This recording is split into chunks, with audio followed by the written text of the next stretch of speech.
안녕하세요. 과학이 재밌어지는 시간, 과학으로 보는 세상씨. 오늘도 알아두면 유용한 과학 이야기 가득 싣고 돌아왔습니다. 기환 씨, 뭐 하는 거예요, 오늘은 또? 뭔가 눈빛이 물병과 사랑에 빠진 듯한 그런 느낌인데요? 정확히는 이 물병 안에 든 물과 사랑에 빠졌죠. 정말 이 물이란 존재가 말이죠. 우리가 살아가는 데 있어서 없어서는 안 돼. 필수적인 존재 아니겠습니까? 오늘 제가 이 물이 얼마나 소중한지 1000%, 1000% 확실하게 알려드릴게요. 네, 물이 얼마나 중요한 존재인지는 잘 알고 있지만 네. 일상생활에서 우리가 부족함 없이 쓸 수 있다 보니까 소중함을 가끔은 잊고 사는 것 같아요. 저도 그렇습니다. 아마 이 방송 보시는 분들 중에서도 어휴, 저거 내 얘기인데 이렇게 뜨끔하시는 분들 많을 텐데요. 그래서 오늘 이 시간에는 말이죠. 이 소중한 물에 대한 경각심에 대해서 제대로 일깨워 드리겠습니다.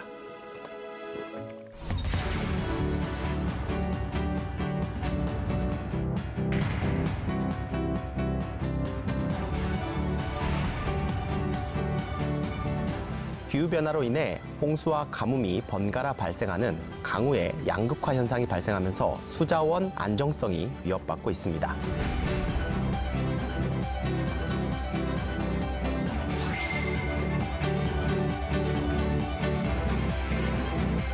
디지털 물 관리가 기후변화로 인한 물 위기에 대응할 수 있는 새로운 대안으로 떠오르고 있습니다.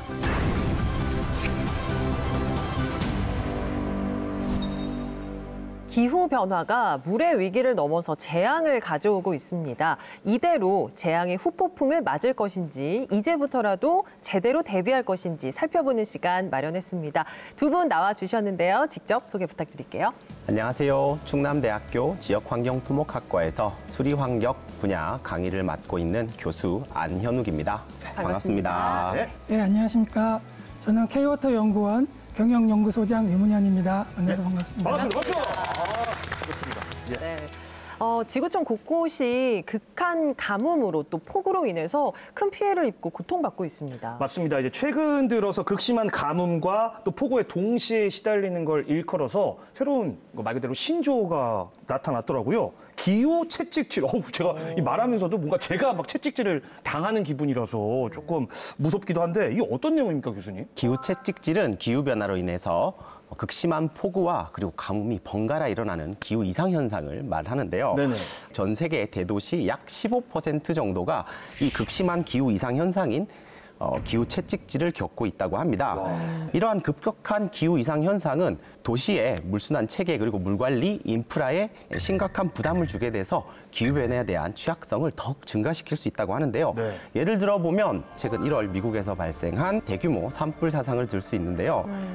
장기간 가뭄으로 인해 건조한 공기가 강풍과 만나게 되면서 산불을 굉장히 크게 키웠다고 볼 수도 있고요.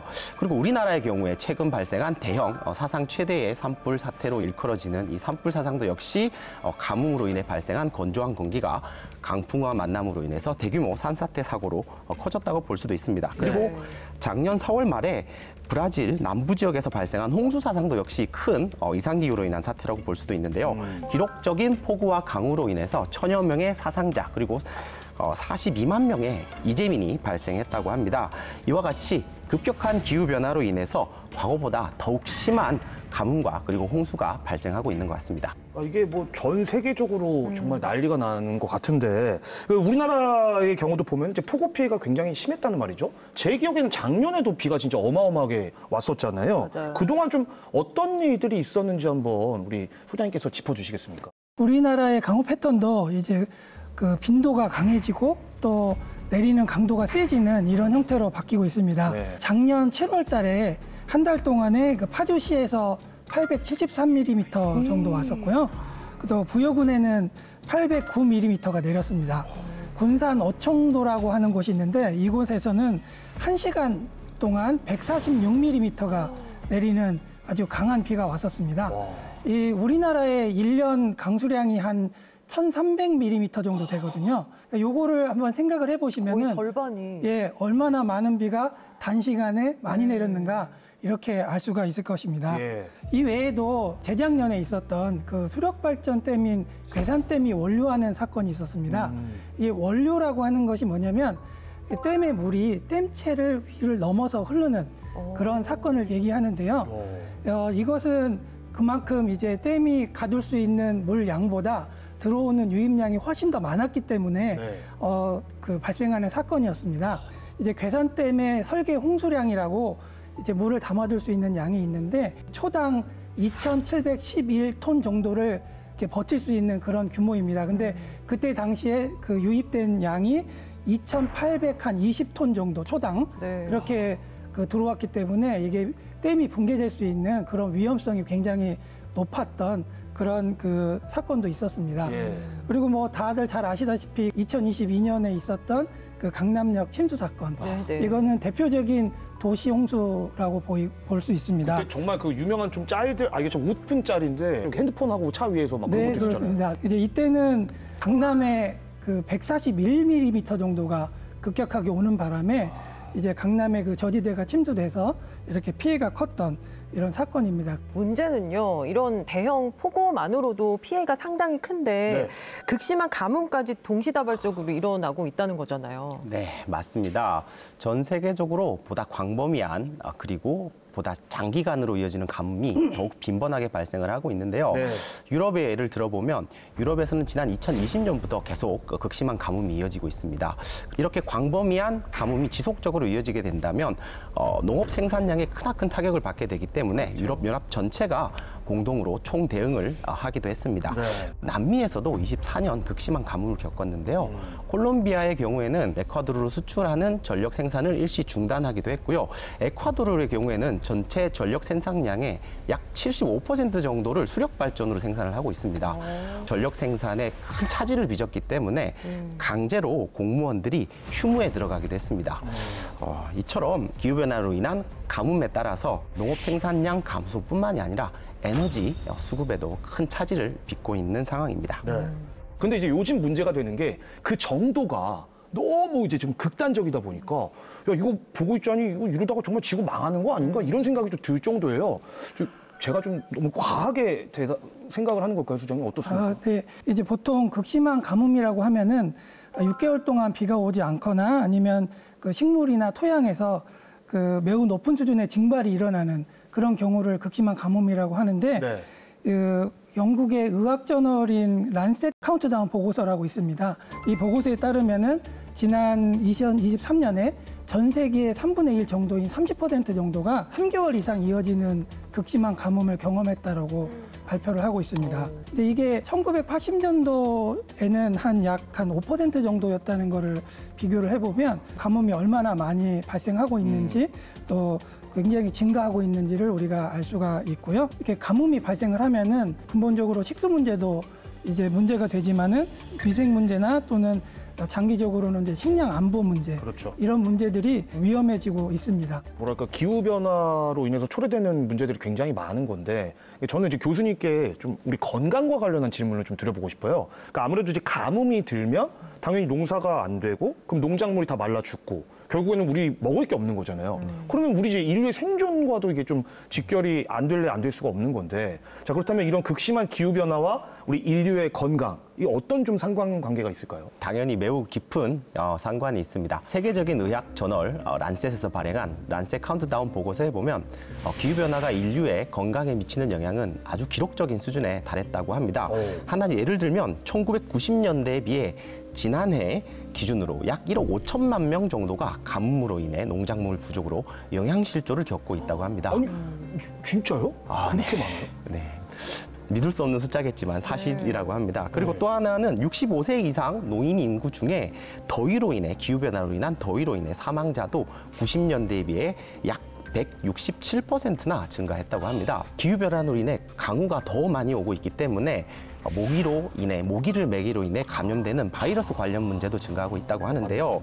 확산되지 않았던 지역까지 현재 발견돼서 보고가 되고 있는 실정이라고 합니다.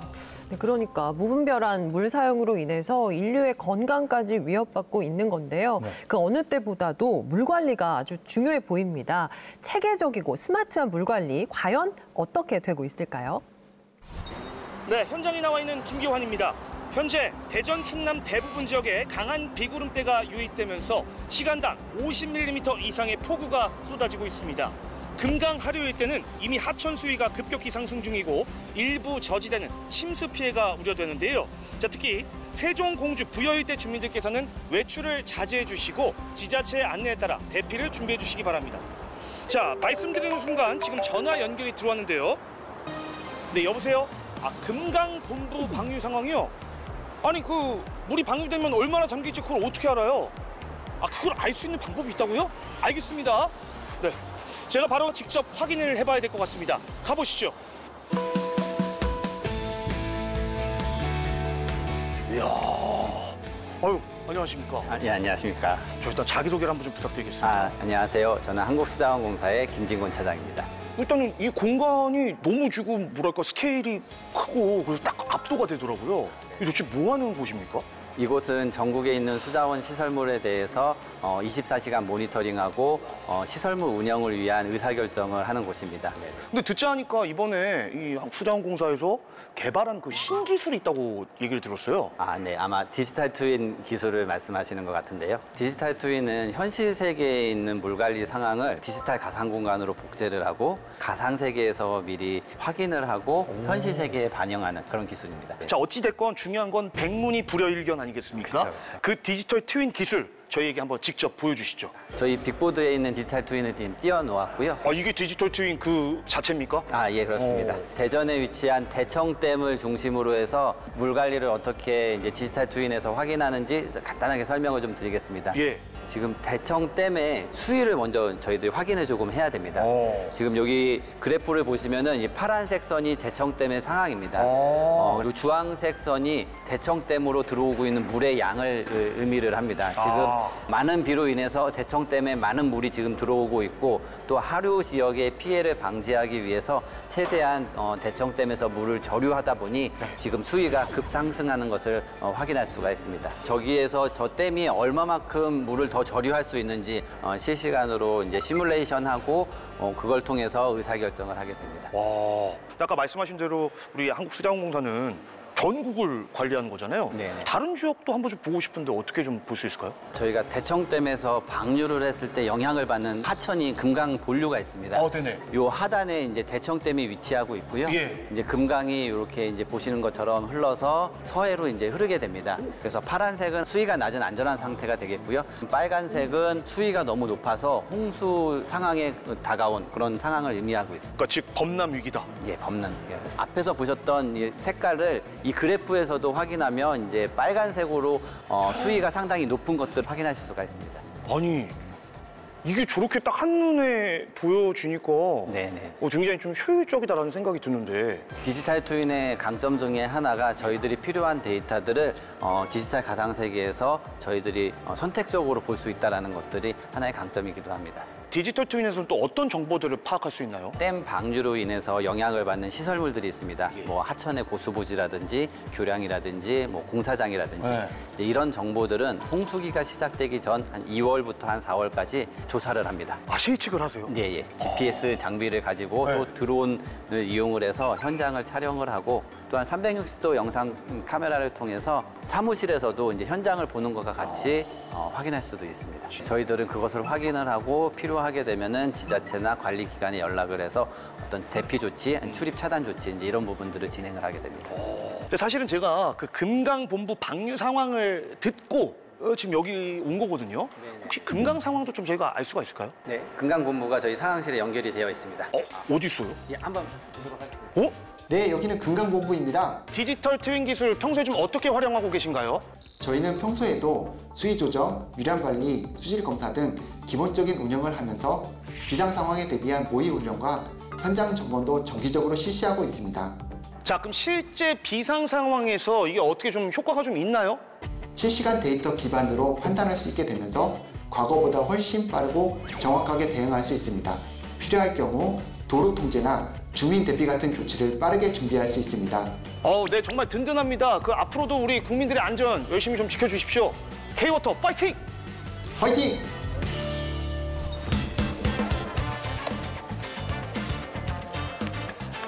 디지털 트윈, 이 단순한 기술이 아니고요. 우리의 생명을 살려주는 아주 고마운 기술이라는 걸 직접 체험할 수 있었습니다.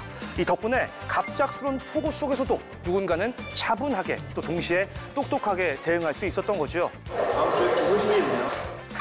그까지 비 이젠 걱정 없습니다. 왜냐고요? 우린 준비가 돼 있으니까요. 와, 과학기술이 물 관리에도 혁명을 일으키고 있네요. 맞습니다. 네. 한국수자원공사에서 개발한 디지털 트윈 물 관리 기술, 해외 다른 나라에서도 러브콜을 많이 받고 있다고요? 그렇습니다.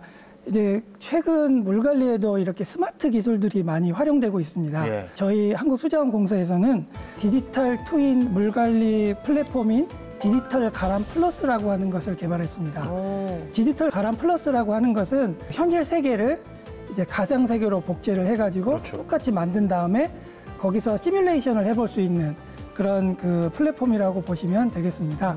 그래서 이제 현실에서 발생할 수 있는 이런 상황들을 좀 사전에 미리 똑같은 시뮬레이션을 해보고 또 홍수가 발생을 했다면 얼마만큼 피해가 있을지 또 비가 어느 정도 오면 얼마만큼의 또 강의 물이 찰지 이런 것들을 이제 또 댐 수면이라든지 수위라든지 이런 것들을 미리 예상해 볼 수 있는 이런 시스템이고요. 예. 또 이런 그 시스템을 통해서 예측을 해보고 그 예측 결과를 통해서 대응 방안을 또 마련할 수 있습니다. 그렇죠. 그래서 이제 이런 디지털 가람 플러스를 통해서 이제 심각해지고 있는 이런 그 기후 패턴, 그 물의 변동성 이런 것들을 또 대응할 수 있는 그런 체계를 한국수자원공사에서 이제 만들어서 이제 구축하고 있고요. 네. 이런 그 저희 한국의 이런 스마트 시스템을 그 세계 각국에서 인정을 해주고 있습니다. 사우디아라비아에 제닷이라고 하는 곳이 있는데 사우디아라비아는 보통은 이제 건조 기후로 많이 생각을 하는데 사막 기후죠. 예, 근데 이 제닷이는 비가 많이 오는 지역입니다. 그래서 홍수 피해가 굉장히 많이 발생을 했는데 그 한국에서 개발한 이전 디지털 가람 플러스를 통해서 미리 대응하고 예측하고 하는 것에 대해서 그 관심을 가지고 이런 디지털 가람 플러스를 이제 수입해서 본인들이 설치를 하겠다라고 해서 수출 계약도 맺은 상황입니다. 박수 한번 드릴게요. 예. 아니 이게 왜냐면 그 한류 열풍 많이 얘기하잖아요. 맞아요. 그 한류 할 때 이유가 뭡니까? 흐를류자 아닙니까? 이게 말 그대로 물이 흘러가는 거예요. 이 디지털 트윈 기술이 어쨌거나 이 사우디아라비아를 비롯해서 제가 볼 땐 전 세계로 이거는 충분히 수출될 가치가 있다고 보거든요. 네. 예. 우리 기술의 수출 소식은 언제 들어도 참 반갑습니다. 맞습니다. 네. 자, 과학으로 보는 세상시 기후 위기 시대 물 관리의 중요성에 대해서 짚어보고 있는데요. 저희가 좀 이해를 더 돕기 위해서 물 순환 과정에 대해서 살펴보면 좋을 것 같거든요. 교수님 좀 쉽게 설명해 주신다면요. 네, 물의 순환은 지구상의 물이 다양한 상태, 그러니까 물, 수증기, 얼음의 상태를 오가면서 해양, 지표면, 그리고 하천, 지하수 등을 끊임없이 순환하는 현상을 뜻합니다. 이 물의 순환 현상은 지구 생태계의 가장 중요한 동력원 중에 하나이고 기후와 그리고 수자원을 조절하는 아주 중요한 역할을 맡고 있습니다. 그러니까 이제 그 사실 물 순환 과정은 저희 학교 다닐 때 교과서에서도 다 배웠던 내용이잖아요. 그림도 생각이 나요. 저도요. 그 딱 그림 아마 자료 한번 들어갔을 것 같은데. 근데 이제 요즘은 제가 봤을 땐 조금 바뀌었을 것 같아요. 왜냐하면 기후 변화가 이제 변수로 작용을 하고 있기 때문에 결국엔 이제 급격한 변화를 가져오고 있다. 저는 교수님 말씀을 이렇게 이해를 했거든요. 구체적으로 좀 어떤 변화들을 가져왔는지도 좀 설명을 부탁드릴게요. 물의 순환 과정은 기본적으로 물이라는 물질의 순환 과정으로 생각할 수도 있지만 또 다른 측면에서 바라보게 된다면 물을 매개로 한 에너지의 순환 과정으로 볼 수도 있습니다. 기후변화로 인해서 기온이 올라가게 되면 이 에너지가 상태가 바뀌기 때문에 따라서 물의 순환 과정도 바뀌게 됩니다. 대기상에 존재하는 기온이 올라가게 된다면 증발이 빨라지게 되기 때문에 대기 중에 수증기의 농도가 더 올라가게 됩니다. 따라서 조금 더 폭우라든지 집중호우가 발생할 가능성이 높아지게 되고요. 이렇게 집중호우가 많아지게 되면 한편으로는 한쪽에서 내린 빗물이 다른 쪽에서 내리지 않게 되기 때문에 가뭄이 발생하기도 합니다. 그렇게 또 이해가 된다. 네. 예. 그리고 한쪽에서 집중호우가 발생하게 되면 빗물이 집중해서 단기간에 많이 내리기 때문에 흘러가는 빗물이 많아지게 되고요. 장기적으로 보게 되면 지하로 침투하는 빗물의 양이 줄어들게 돼서 지하수 부족으로 장기적인 수자원 관리 문제에 문제를 일으키기도 합니다. 기후변화로 인해서 우리가 사용하는 수자원 관리는 더욱 어려워지고 수재해는 더욱 증가하고 있는 상황이라고 볼 수 있습니다. 말씀 들으면서 생각한 게 그러니까 기후변화로 인해서 물의 구조가 변하고 또 이게 물 부족을 가속화시키고 또 과거에 비해서 물의 사용 규모가 또 달라졌잖아요. 그렇죠. 그것도 물이 부족해지는 이유가 될 수 있을 것 같은데요. 우리가 물이 순환한다라고 하는 거를 조금만 생각을 해보면은 과거에 신석기 시대에 있었던 물의 양이나 지금 현재 우리가 쓰고 있는 물의 양이나 변함이 없다라고 하는 거를 이해하실 수가 있을 것입니다. 네.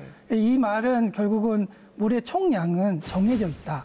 우리가 쓸 수 있는 물의 총량은 정해져 있다고 이렇게 이해를 하시면 되고요. 예. 근데 대신에 이제 글로벌 경제가 성장을 하고 물에 대한 수요가 급격히 증가를 하면서 이제 물의 수급 상황에 이제 그 밸런스 문제가 그 대두되고 있습니다.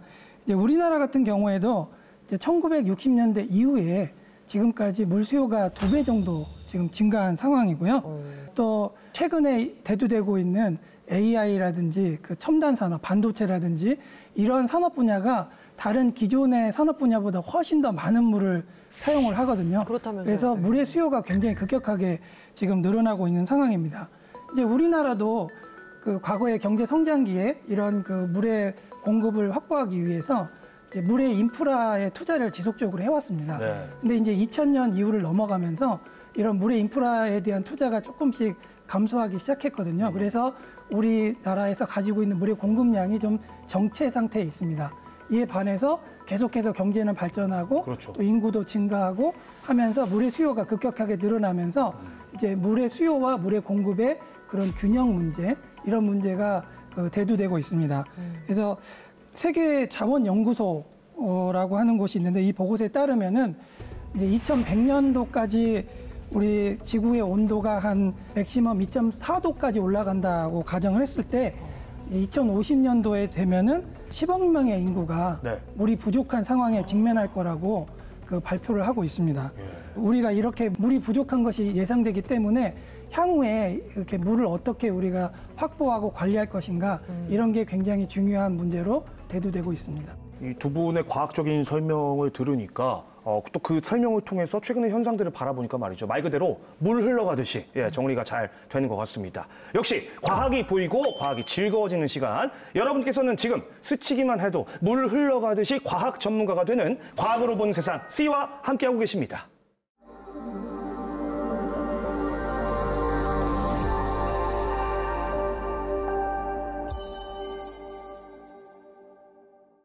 극한 기후 위기 시대, 기후 위기가 물 위기로 이어지고 있는데요. 최근 홍수의 피해를 막아줄 대안으로 상류댐의 역할이 재조명되고 있죠. 댐은 하천을 막아서 저수지를 만들어서 하천에 있는 흘러가는 유량과 그리고 수위를 조절하는 인공적인 시설물이라고 할 수 있습니다. 예.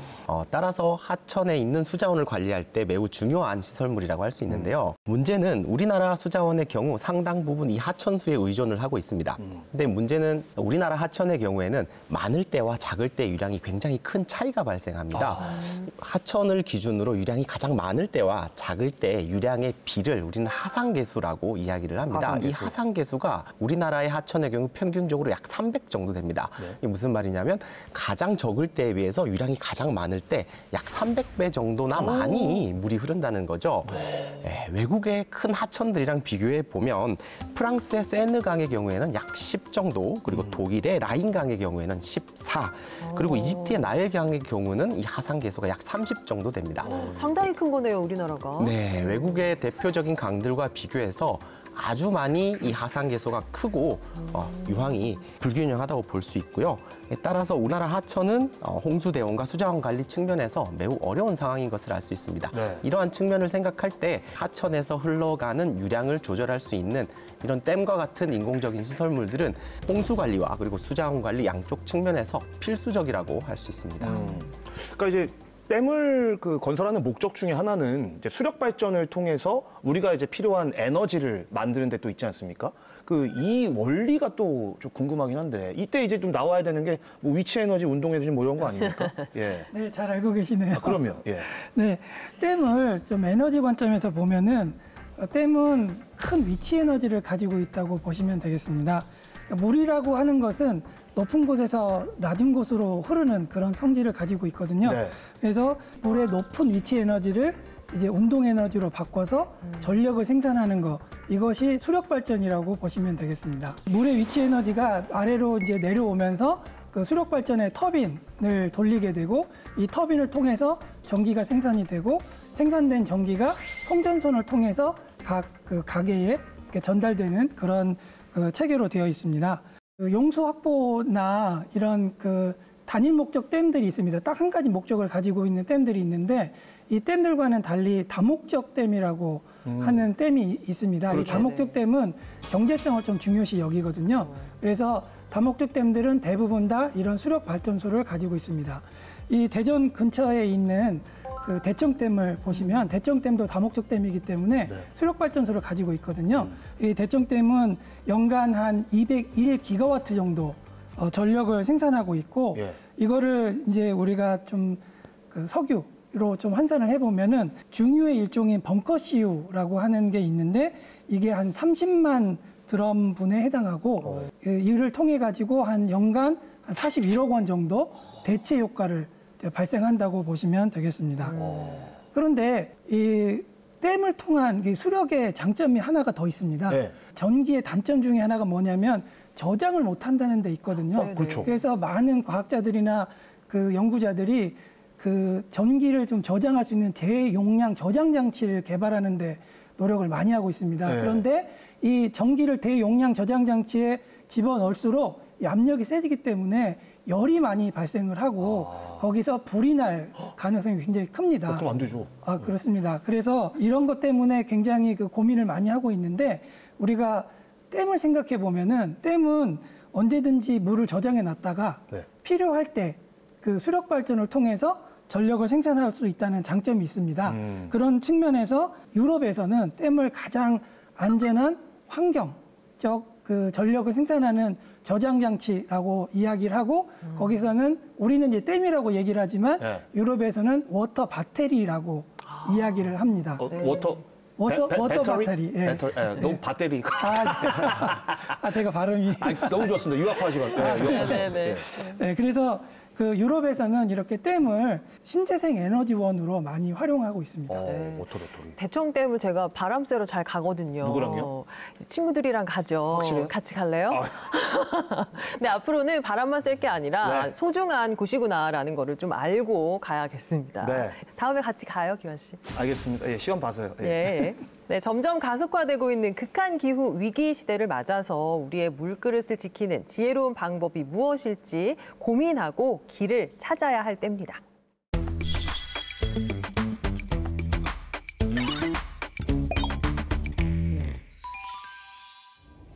최근 인공지능, 자율주행, 사물 인터넷, 클라우드 서비스 확대 등 4차 산업혁명의 도래로 반도체 시장의 급성장을 예고하고 있습니다.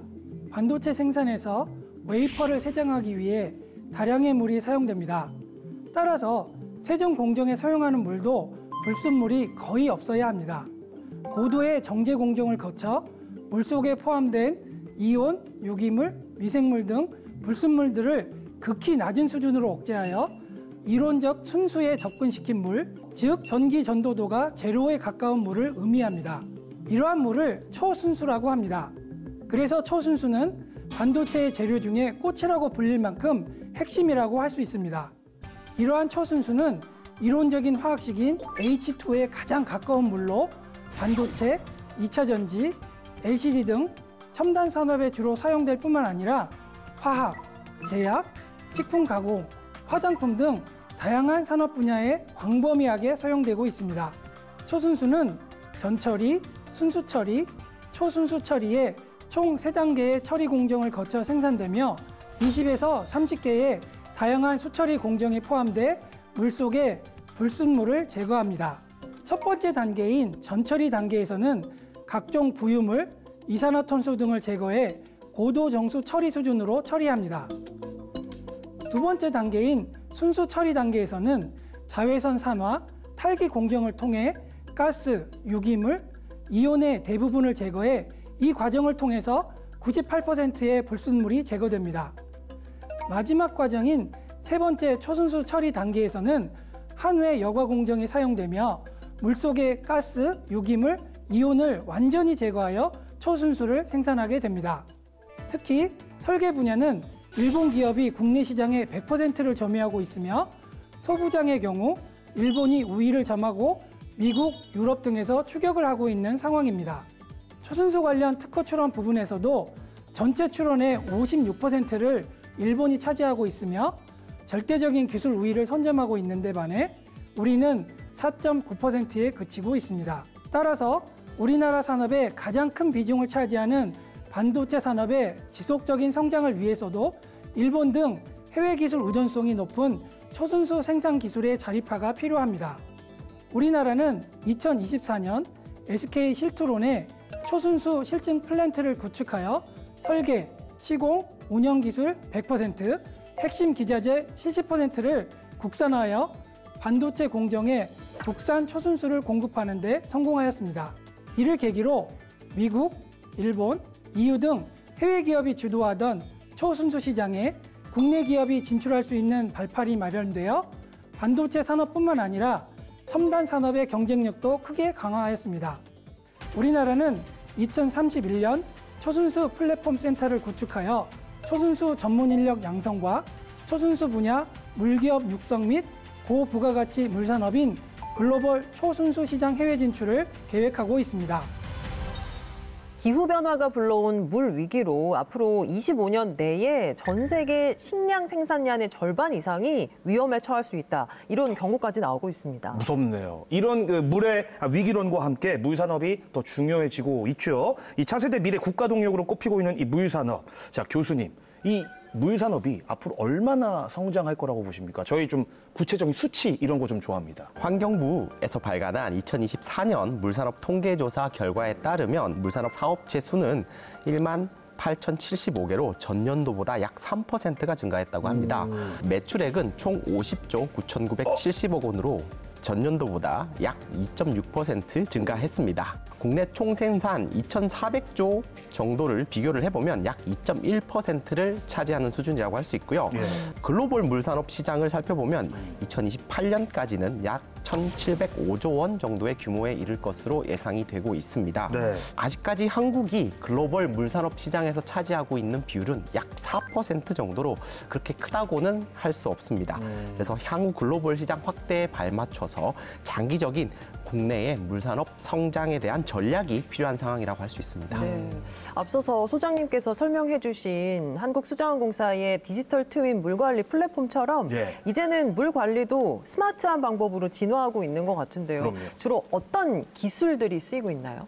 대표적으로 AI 기반 드론 기술이 있다고 보겠습니다. 이 AI 기반 드론 기술은 광범위한 지역과 또 사람이 가기 힘든 곳을 드론을 통해서 조사를 하고 분석을 하고 촬영을 통해서 어떤 부분이 문제가 있는지 해결을 하는 그런 방식이 되겠습니다.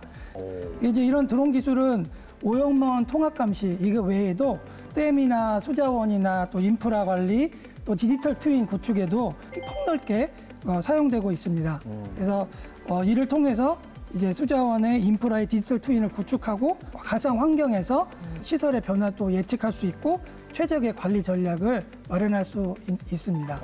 AI, 드론, 물 관리에도 쓰이고 있네요. 네, 이미 뭐 스마트한 기술들이 많이 나와 있군요. 근데 또 한편으로 보면은 이제 물도, 그러니까 부의 양극화 이런 얘기 많이 하지만 저는 물의 양극화도 굉장히 심각하다고 보거든요.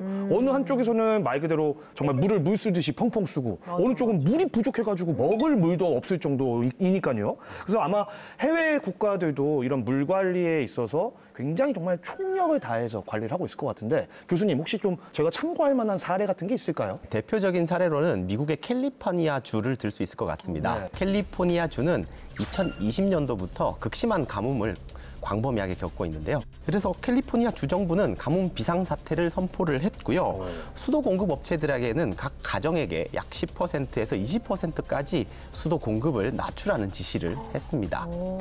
그리고 또 하나는 캘리포니아 주정부는 1980년대에 한번 폐기한 사이트 저수지 프로젝트라는 프로젝트를 재추진하고 있습니다.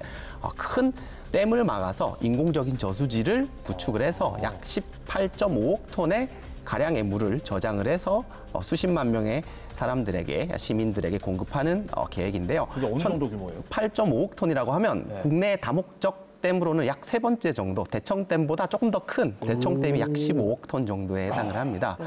그래서 우리나라 국내로 따지면 약 세 번째 정도로 큰 댐에 해당이 되는데 네. 댐보다 조금 더 큰 댐이라고 할 수 있습니다. 예.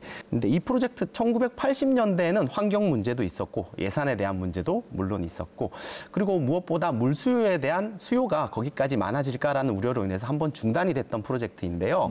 2020년대에 와서 한 약 40년 뒤에 다시 극심한 가뭄을 겪으면서 이 프로젝트가 다시 재검토되고 현재 재추진 중에 있습니다. 가뭄이 심각한 유럽 지역은 어떤지도 궁금한데요. 이제 물 관리를 좀 잘하고 있는 나라라고 한다면 어디를 꼽을 수 있을까요? 네, 바로 네덜란드입니다. 이 네덜란드는 위치를 지도를 보시면은 위치상 라인강의 맨 끝부분에 있습니다. 그러다 보니까 상류에 있는 국가들로부터 많은 오염원이 내려올 수 있는 위험도 있고 이 상류에 있는 국가들이 물을 또 많이 쓰게 되면 하류에 있는 네덜란드 입장에서는 또 물이 부족한 그런 상황에 직면하게 되거든요. 실제로 뭐 다들 잘 아시다시피 1953년도에 이제 대홍수로 인해 가지고 1,835명 정도가 사망하는 사건이 있었거든요.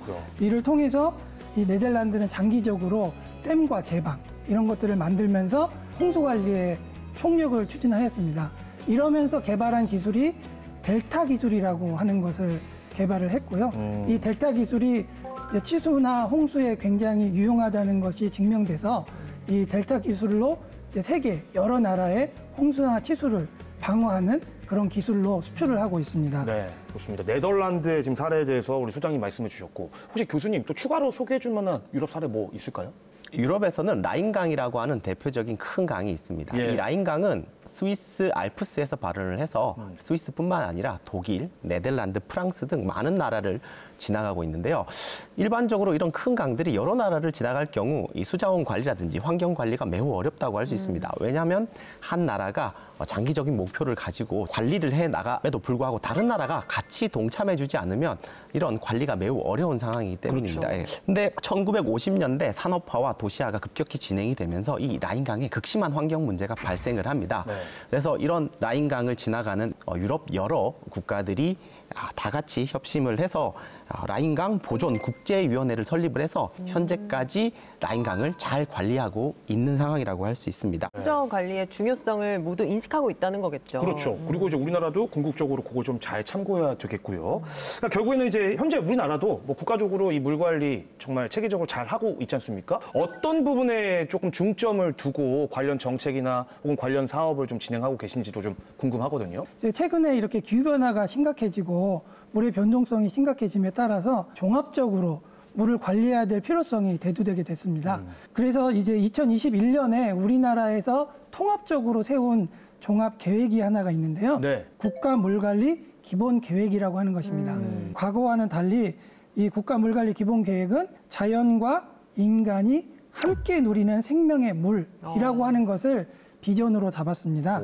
건전한 물순환이라고 하는 목표 하에서 유역 공동체의 건강성 증진이라든지 미래 세대의 물을 보장해야 된다든지 그 기후 위기에 강한 물 안전 사회를 구축하는 이런 세 가지 기본 목표를 잡고 그 큰 틀에서 정책을 지금 추진하고 있고요. 장기적으로는 물환경의 지속 가능성 그리고 댐과 보호 또 하구뚝 이런 것들을 다 연계한 체계적인 물 관리 또 강 유역 전반에 걸친 수량, 수질 그리고 수생태계 이런 객관적인 데이터를 축적하기 위해서 아까 말씀드린 디지털 물관리라든지 이런 거를 통해서 정책을 수립하고 있습니다. 네. 이 말씀해주신 과학적이고 체계적인 물 관리가 곧 국가 경쟁력이 되는 시기입니다. 물 관리에 대한 어떤 새로운 패러다임이 필요하다는 생각이 드는데요. 지금 시점에서 어떤 점이 가장 시급한지 뭐 해결 방안이나 대안에 대해서 전문가 두 분은 어떤 의견이신지 궁금합니다. 네. 말씀하신 것처럼 물 관리는 단순한 환경 문제가 아니라 우리의 삶을 지키고 국가 경제에 떠받칠 수 있는 국가 경쟁력의 핵심이라고 생각합니다. 가장 시급한 부분 중에 하나는 물을 과학적으로 관리하는 기술들이라고 생각합니다. 언제 어디서 얼마나 물이 필요할지 또 수자원 수재해랑 관련돼서는 수재해가 얼마만한 강도로 일어날지 충분히 예측하고 방어할 수 있는 시스템을 갖추는 게 중요하다고 생각하고요. 또 지역별로 물이 많거나 부족한 부분을 적절하게 파악해서 해결하기 위해서 지역 간 물기를 조정하는 기술들도 중요하다고 생각합니다. 또 빗물이나 지하수 등의 대체 수자원을 적극적으로 보다 이용할 수 있는 기술들도 중요하다고 생각합니다. 이제는 물을 단순한 자원이 아니고 에너지, 생태, 그리고 도시, 환경 문제와 함께 다루는 통합적인 물 관리가 필요하고 물을 더 똑똑하고 유연하게 다루는 방식으로 패러다임의 변화가 이루어져야 될 때라고 생각합니다. 좋습니다. 교수님 좋은 말씀이고요. 우리 소장님께서는 어떻게 생각을 하시나요? 물 관리라고 하는 것은 어떤 특정한 조직이나 어떤 특정한 부처에서만 하는 것은 아니라고 생각을 합니다. 네. 그래서 우리나라의 전체적인 그 국민들이 이 물에 대한 인식을 조금 새롭게 할 필요가 있다고 생각이 듭니다. 네, 공감합니다. 지금은 이제 물 관리라고 하는 것이 국가 경쟁력이 되는 사회가 되었습니다. 그래서 이 물이 얼마나 중요하고 또 물이 가지고 오는 직접 간접적인 부가가치들 이런 것들에 대해서 정확하게 인식할 필요가 있고 특히나 이제 우리 국민 모두가 물이라고 하는 것이 얼마나 그 소중한 자원인가 그리고 또 물을 얼마나 잘 관리하는 것이 우리가 향후에 국가 경쟁력을 높일 수 있는가라고 하는 것에 대한 인식을 공유하는 게 필요하다고 생각합니다. 이런 측면에서 조금 장기적으로 우리 그 어린 아이들 때부터 물이 중요하다, 물이 소중하다라고 하는 교육이라든지 홍보라든지 이런 거를 통해서 물에 대한 전반적인 인식을 공유하는 게 필요하다고 생각합니다. 사실 말씀하시니까 말인데 이제 기후 변화가 앞으로 계속 심각해지면 우리나라도 사실 물이 굉장히 부족해질 수 있는데 그렇죠. 사실 저도 위기의식이 좀 생활에 있어서 부족한 게 사실이거든요. 맞습니다. 생활 속에서 물 사용량을 줄이기 위한 우리 개인들의 노력도 상당히 중요하겠죠. 네, 맞습니다. 생활 속에서 물 사용량을 줄이기 위한 개인의 노력은 작을 수 있지만 모이면 매우 큰 힘을 발휘할 수 있다고 생각합니다. 한 사람이 1리터씩만 하루에 절약을 하더라도 우리 5천만 국민이 모두 실천을 한다면 하루에 5천만 리터를 절약할 수 있다고 믿습니다. 맞아요, 맞아요. 실제 일상생활 속에서 실천할 수 있는 방법 몇 가지만 말씀드리겠습니다. 네. 첫 번째로는 수도꼭지나 배관 관리를 철저히 할 필요가 있습니다. 우리나라에서 물을 만드는 데는 비용이 많이 드는데 배관이 이제 녹이 슬거나 깨지거나 그러면 그쪽으로 물이 새거든요. 특히 이제 집안에 있는 그런 수도꼭지라든지 배관망이 혹시 노후화되지 않았는가 이런 것들을 한번 점검해 볼 필요가 있다고 생각이 듭니다. 네. 그리고 이제 두 번째로는 샤워 시간을 조금만 단축을 하는 것도 물을 절약하는 하나의 큰 방법이라고 생각이 됩니다. 중요하죠. 네. 샤워를 할 때 저희가 분당 한 9.5리터 정도의 물을 쓴다고 추정이 되거든요. 그래서 샤워 시간은 한 5분에서 한 7분 정도 우리가 좀 제한을 하고 하면은 물을 조금 더 줄일 수 있고 비누칠을 한다거나 양치질을 한다거나 할 때 수도꼭지를 조금 잠그시고 하면은 그런 습관을 통해서 물이 좀 절약되는 실천을 할 수가 있습니다. 소장님 저는 양치컵 쓰거든요. 네. 이것도 좋은 습관이죠. 굉장히 좋은 습관입니다. 네. 네, 그냥 근데 샤워를 오래 하시잖아요. 아니에요. 샤워 1시간 하신다는 얘기잖아요. 아유, 어디요? 아니에요? 아니에요. 그리고 이제 또 한 가지 우리가 좀 쉽게 실천할 수 있는 방법 중에 하나는 이제 가정의 변기물을 좀 절약하는 방법이 있습니다. 우리가 조금만 생각을 해보면은 화장실 변기에 사용되는 물이 굉장히 많이 씁니다. 그래서 전체 가정 내의 물 사용량의 한 3분의 1 정도를 화장실 변기가 쓴다고 보면 되시겠습니다. 그래서 우리가 이런 변기에 내리는 이런 그 물을 이런 것들을 이제 절수형 변기를 사용한다거나 또는 이제 변기 물탱크 옆에 안에 보시면 물이 담겨져 있지 않습니까? 네. 거기에 좀 물을 든 병을 넣거나 벽돌 같은 거 넣거나 맞아. 네, 그런 걸 통해 가지고 그 물 사용을 조금 줄이면은 우리가 이렇게 그 실제 일상생활에서 물을 줄일 수 있는 굉장히 좋은 실천 방법이 되겠습니다. 저는 지금 순간 뭐 요강을 다시 써야 되나 뭐 그런 생각도 했는데 그건 좀 아닌 것 같고. 예. 그 일단 뭐 저 같은 경우는 대한민국 육군 병장으로서 만기 제대를 또 했던 사람으로서 샤워 원래 평소에 저는 5분 컷으로 딱 끊었거든요.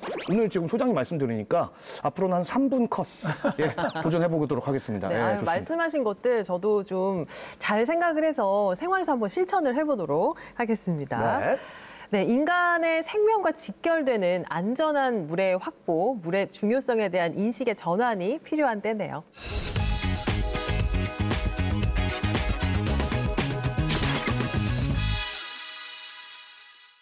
과학이 뭐냐고요? 바로 접니다. 김기환.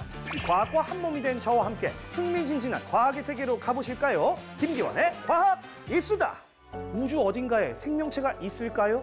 과학자들은 언제나 이렇게 말합니다. 물을 찾아라. 왜냐고요? 바로 이 평범한 물 한 방울 안에 생명이 살아 숨쉬는 비밀이 숨어 있기 때문입니다. 물 분자를 들여다보면 산소 하나와 수소 둘이 V자 모양으로 손을 잡고 있습니다. 그런데 산소는 전자를 훨씬 더 세게 끌어당기는데요. 덕분에 물 분자는 한쪽이 음전하, 다른 쪽이 양전하를 띠게 됩니다. 이 성질 때문에 물 분자들은 서로를 끌어당겨 수소 결합을 만드는데요. 수소 결합은 약하지만 끊어지고 이어지기를 반복하면서 물이 자유롭고 부드럽게 흐를 수 있게 합니다. 자, 이제 물이 가진 놀라운 능력 3가지를 만나볼까요? 첫째, 높은 끓이는 점과 비열. 물은 쉽게 뜨거워지거나 차가워지지 않기 때문에 이 생명체가 안정적인 환경에서 살아갈 수 있습니다. 둘째, 강력한 용해력. 물은 다양한 물질을 녹여서 생명에 꼭 필요한 영양소와 산소를 운반하고 노폐물을 밖으로 내보내는데요. 덕분에 우리 몸속 구석구석까지 생명 활동이 이어질 수 있습니다. 셋째, 얼음의 부력. 물이 얼면 이 부피가 커져 얼음이 물 위에 뜨게 되는데요. 이 덕분에 겨울에도 얼음 아래 물은 얼지 않고 그 안에서 생명체들이 살아남을 수 있습니다. 우리가 매일 마시는 물, 그 속에 생명의 신비가 들어있다니 정말 놀랍지 않나요? 지금까지 과학의 진심인 남자 김기환의 과학 이수다였습니다. 네, 지금 이 순간에도 우리가 마음 놓고 쓸 수 있는 물의 양이 점점 줄어드는 것 같아서 기환 씨 걱정스럽습니다. 네, 저 역시 뭐 물의 소중함을 깨닫는 시간이었는데요. 우리가 보통 일상에서 누군가가 나를 얕잡아 볼 때 이런 얘기를 하죠. 너 나 물로 보니? 물로 보지 마. 근데 이제 바뀌어야 됩니다. 물은 소중한 거기 때문에 물로 본다는 얘기는 좋은 뜻입니다. 그래서 전 앞으로 선배님 물로 보겠습니다. 아, 고맙습니다. 예. 물로 봐주세요. 예. 소중하게 봐주세요. 그렇죠. 예. 네, 두 분 오늘 많은 이야기 나눠주셨는데 어떠셨어요? 네, 물의 소중함과 그리고 수자원 관리의 중요성을 다시 한번 생각할 수 있게 하는 소중한 중요한 시간이었던 것 같습니다. 네. 소장님 어떠셨어요? 돈을 물 쓰듯 한다라는 말이 있는데 이제는 물을 돈 쓰듯 하듯이 물을 절약하는 계기가 되었으면 좋겠습니다. 네, 예. 두 분 덕분에 오늘 물 관리의 중요성에 대해서 다시 한번 깨달았습니다. 함께해 주셔서 고맙습니다. 네.